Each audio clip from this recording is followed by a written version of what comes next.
Hey guys, so today I'm going to be doing something a little different. I'm going to be showing off one of my many animals, or three of my many animals. I'm going to show you my bearded dragons right now. So this is the first tank. The little one is the female and she is named Ray, and the bigger one is the male and his name is Kylo. Right now they live together because when we had them in separate tanks, they'd freak out all day long going to try to get into the other's tank. And when they're outside, they like to be together. So for now, they're together. I am home every day because I'm a stay-at-home mom, so I closely watch them to make sure there's no problems. And we've had them for a few months now, so probably about 6 months. So they've been doing good so far. And if needed when they get older, especially considering one is a female and one is male, they will be separated.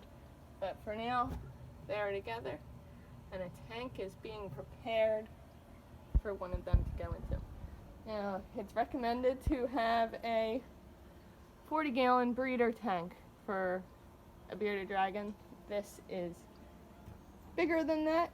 I can't remember exactly the size, but one of them will have this as their forever home, and the other one will be moving to the other tank that looks just like this one.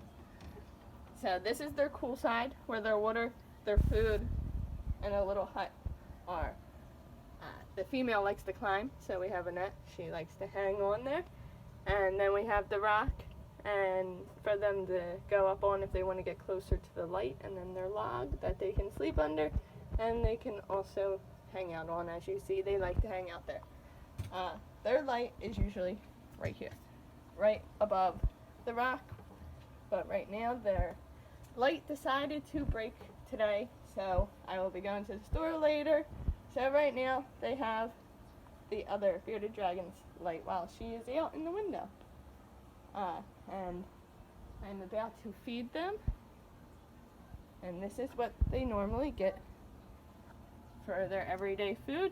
They get lettuce, but not the ball lettuce. The ball lettuce you're not supposed to use because it's mainly just water. So I use the stalk lettuce, and I have to break it up because they can't have the stalk in the middle because it's too big. They can choke on it and it can affect their insides. So I break off just the leaves, and then they get red bell peppers and split peas. They also get kale, but right now I don't have the kale. I have to go get some, and then it's powdered with calcium for them. And this is the other tank, which is smaller, and there's a reason for that, which I will tell you once I get to it. So this one is for a full-grown bearded dragon. This one is a 20-gallon long tank. Now she has her water bowl, she has her substrate, and she has her elevated rock that she can lay on.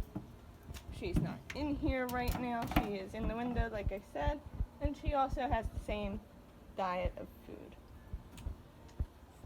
Now, I've had bearded dragons for many, many years, since I was a child, and for these ones, I tested out lots of different fruits and vegetables to see what they like.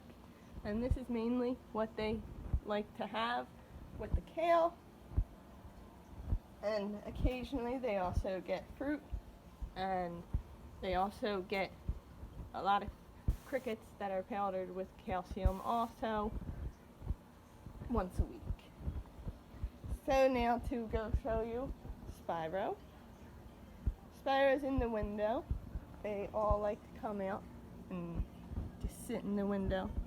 Now, the reason she has a smaller tank is because we rescued her, and she has MLD, which is metabolic bone disease, or MBD, sorry, I said that wrong, which affects their bones. So her front legs were affected by it.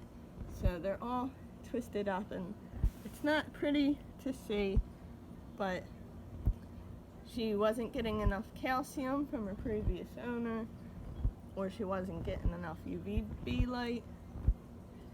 So it affected her front legs. Luckily, I was able to rescue her before it got too severe, and we were able to nurse her back to health so that even though her front legs will not heal, they'll stay the way they are. They are permanently like that. There's nothing you can do about it.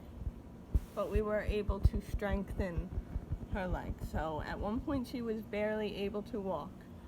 Now she can't lift herself up because of the front legs being twisted, but she is able to crawl around very easily using her back legs to push and her front legs to move up to crawl. But she, aside from that, is a very happy lizard. She gets everything that she needs to keep her bones strong. But that is why she has the smaller tank, because I had her in a larger tank and it was really difficult for her to move from one side of the tank to the other. Like with this one, there's one side that has the light and one side that doesn't, because that's the cooler side, so if they want to get cooler, they can go over to that side. And that's where I keep the food so it doesn't dry up too fast and it keeps its moisture. And over here is where they get heat. She gets the same thing. On this side, her light goes there, and on this side, her water bowl and her food's there. And she also gets the shade from her inclined structure that she gets to climb on. And the reason for this particular structure that I chose is because once she got stronger, now she can climb up to get closer to the light if she wishes, because she can get herself up the inclined stairway that's there to get to the top to lay on there. So she has the smaller tank so that I can watch her better, and she finds it a lot easier to maneuver around to get from side to side.